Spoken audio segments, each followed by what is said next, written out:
Hello, professionals. So I continue today on the topic making tough career decisions as a professional.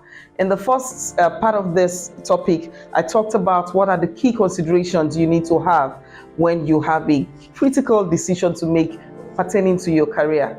For this part of the topic and the concluding part, I'm going to be taking you through what process you should follow. First is to know what are the key things to consider, and then the process you should follow when you have different options to take. The first thing is you identify what the problem is. So what really is the problem? What's your pain point? For some professionals, I just give an example. It might be low financial status. So you've been working as a professional and you think that you've earned enough, or you've learned enough, or you've earned enough experience to do better or to earn better in terms of your finances. And so that is a pain point for you. So that's the first thing. You need to be sure what exactly is the problem. What is it I want to address? Without doing that, you are not able to critically assess the different options that you have. Because you might think that you've chosen an option and that option is not directly addressing the problem that you have in front of you. So the first thing is clear identification of what the problem is, and I call that what the pain point is. The other is to now set your objective.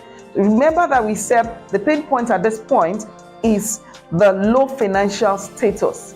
So now what's my objective? My objective is I want to get a better paying job, or I want to be promoted so that I have an opportunity to earn more. So first, I've decided, or I've identified what my problem is. I have now decided what my objective is. My objective to be able to address my problem of low financial status is to either get a better paying job or to get a promotion where I work so that I can get a better pay. Those are the first two steps. So I haven't clarified and settled those two. The next thing you do as you critically look at the process you follow is to now identify what are the alternatives, what are the options in front of me. What should I do? What are the options I have? What are the available possible options? Do I stay where I am, or do I look out? And if you're staying where you are, do you just stay within your role and work towards a promotion, or you look outside of your role and say, what are the other opportunities within this organization?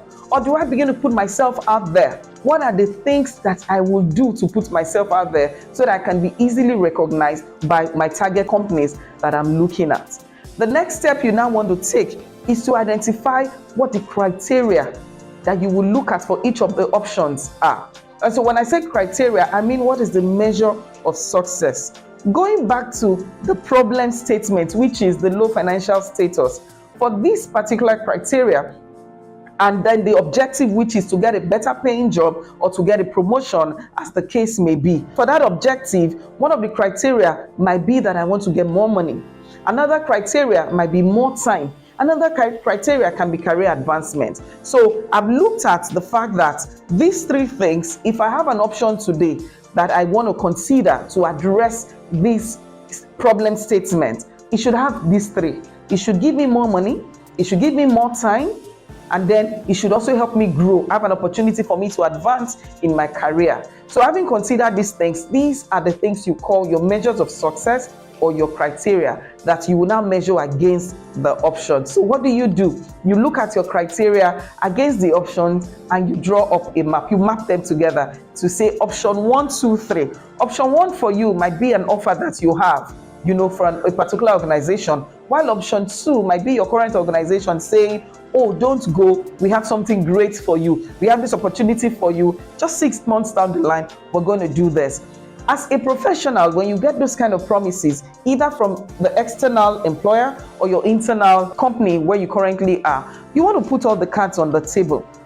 Beyond things around loyalty, beyond the other topics which I'm not addressing today, things around how long you've been in the organization, things around culture, which I'm going to be addressing on a different, topic. One of the things you do is to lay your cards on the table, link them to each of these options, and then you pick each of the option and draw a matrix where you have option 1, 2, 3 on one side, and then the different criteria on the other side. You want to juxtapose the options that you have against the different criteria, which are your measures of success. Remember, I talked about more money, more time, and career advancement. So you look at option 1 and you say, will option 1 give me more time? Will it give me more money? give me career advancement. Look at option 2, do the same thing. Option 3, do the same thing. Then you have a matrix that is called the multiple criteria decision analysis. Having done that, you look at your matrix and you say to yourself, which of these decisions gives me the best, which gives me more that I'm looking for? The one that gives you the most ticks in terms of the positive ticks, ideally should be the one you go for. Listen, the only way you're able to make that decision is because you have followed through a process. If you did not watch the first part of this topic, go watch it, where I talked about the key things that you should consider. The next part of the process is to identify the problem. Then you go on to say, what are the options that I have to achieve the objective?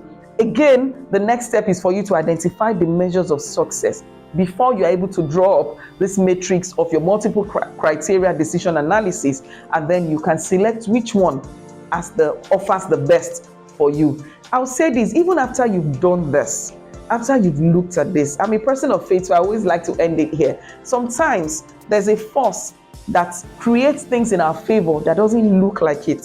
So there are times that excruciating situations might not afford you the opportunity to even go for the one that will have the most ticks. There are times when you just need to step out in faith and take a decision that might just have 2, whereas something else has 3 ticks.